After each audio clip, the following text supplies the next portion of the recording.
आशा सचदेव बॉलीवुड में किसी भी परिचय की मोहताज नहीं है। उन्होंने फिल्म इंडस्ट्री को देखिए एक से बढ़कर एक फिल्में दी हैं। 70 के दशक की एक खूबसूरत आंखों वाली अभिनेत्री आज अपना काफ़ी अच्छा समय व्यतीत कर रही हैं। तो चलिए बात करते हैं आशा सचदेव की। 70 के दशक की ये खूबसूरत अभिनेत्री, इनका असली नाम क्या है आप लोगों को शायद पता ना होगा। इनका असली नाम देखिए नफीसा सुल्तान थे। इन्होंने अपना नाम क्यों बदला, इसके पीछे एक बहुत ही दिलचस्प कहानी है, वही मैं आप लोगों को बताना चाहूँगी। दरअसल आशा सचदेव के पिता आशिक हुसैन वारसी राइटर थे और उनकी माँ रजिया भी फिल्मों में काम करती थी, लेकिन बाद में दोनों का तलाक हो गया और आशा की माँ ने IP सचदेव से दूसरी शादी कर ली।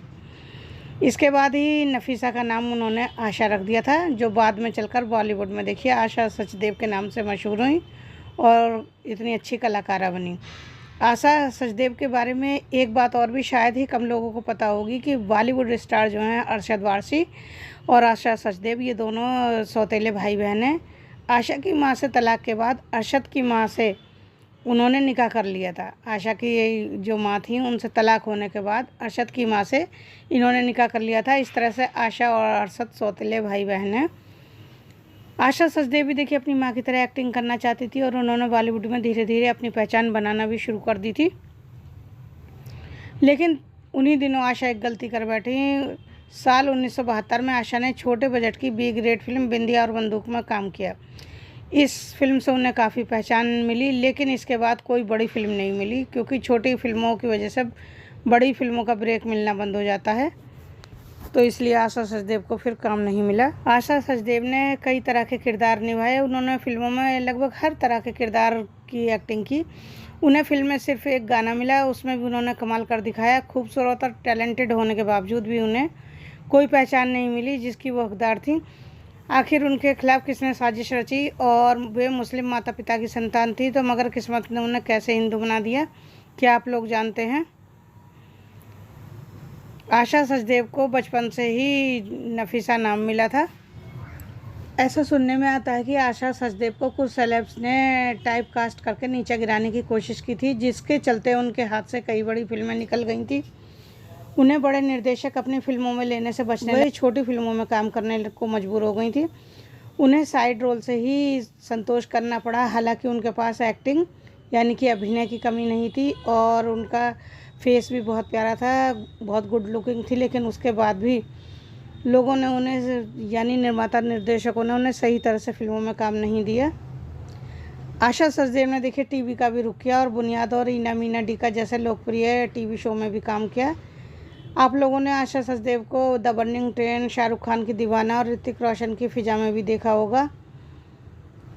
आशा सचदेव के देखिए किसी भी एक्टर के साथ अफेयर की कोई खबर नहीं आई, मगर कहते हैं कि एक बिजनेसमैन को वह बहुत ज़्यादा प्यार करती थी और उनसे शादी करने के सपने देखती थी, मगर शादी से कुछ वक्त पहले ही उस बिजनेसमैन का कार एक्सीडेंट हो गया था, जिसकी वजह से उनकी डेथ हो गई थी। आशा सचदेव को इस बात से बहुत गहरी चोट पहुंची थी, उनके दिल में बहुत दुख पहुंचा था और उसके बाद उन्होंने कभी शादी नहीं की। वो ज़िंदगी भर कुंवारी रहीं।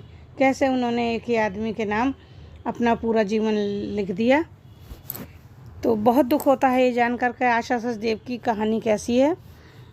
आजकल तो लोग देखिए एक एक दो दो नहीं, तीन तीन चार चार शादी कर रहे हैं, और आशा सचदेव ने देखिए एक आदमी के नाम वो भी बिना शादी के ही पूरी ज़िंदगी लिख दी और उन्हीं के नाम पे अपनी पूरी ज़िंदगी गुजार दी। 70 के दशक से अपनी फिल्मों की शुरुआत करके 1975 तक आशा सचदेव ने अपनी काफ़ी पहचान बना ली थी।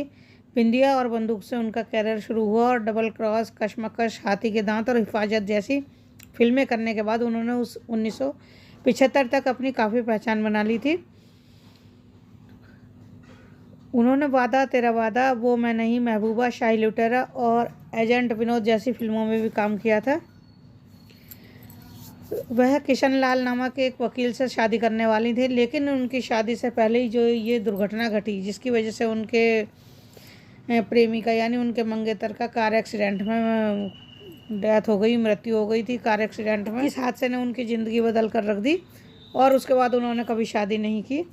आशा सचदेव ने फिल्म महबूबा और एक ही रास्ता में यादगार रोल निभाए। तो देखिए उन्हें प्रियतमा के लिए 1978 में फिल्म फेयर का बेस्ट सपोर्टिंग एक्ट्रेस का अवार्ड मिला। द बर्निंग ट्रेन के जिस गाने में वह नजर आई थी उसके बाद उन्होंने कोई गाना नहीं गाया, ना ही उन्हें मनमाफिक रोल मिले।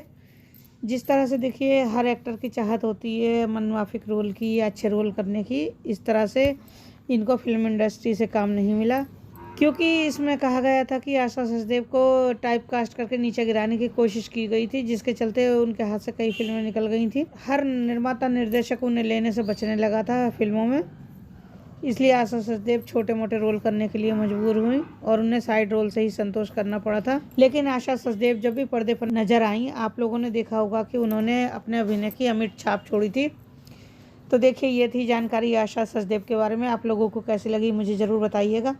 अगर जानकारी अच्छी लगी हो तो प्लीज़ वीडियो को लाइक कीजिए, शेयर कीजिए और सब्सक्राइब कीजिए अगर आप मेरे चैनल पर नए हैं तो, और इसी तरह बने रहिए। चलिए मिलते हैं आपसे अगली वीडियो में, तब तक के लिए नमस्कार।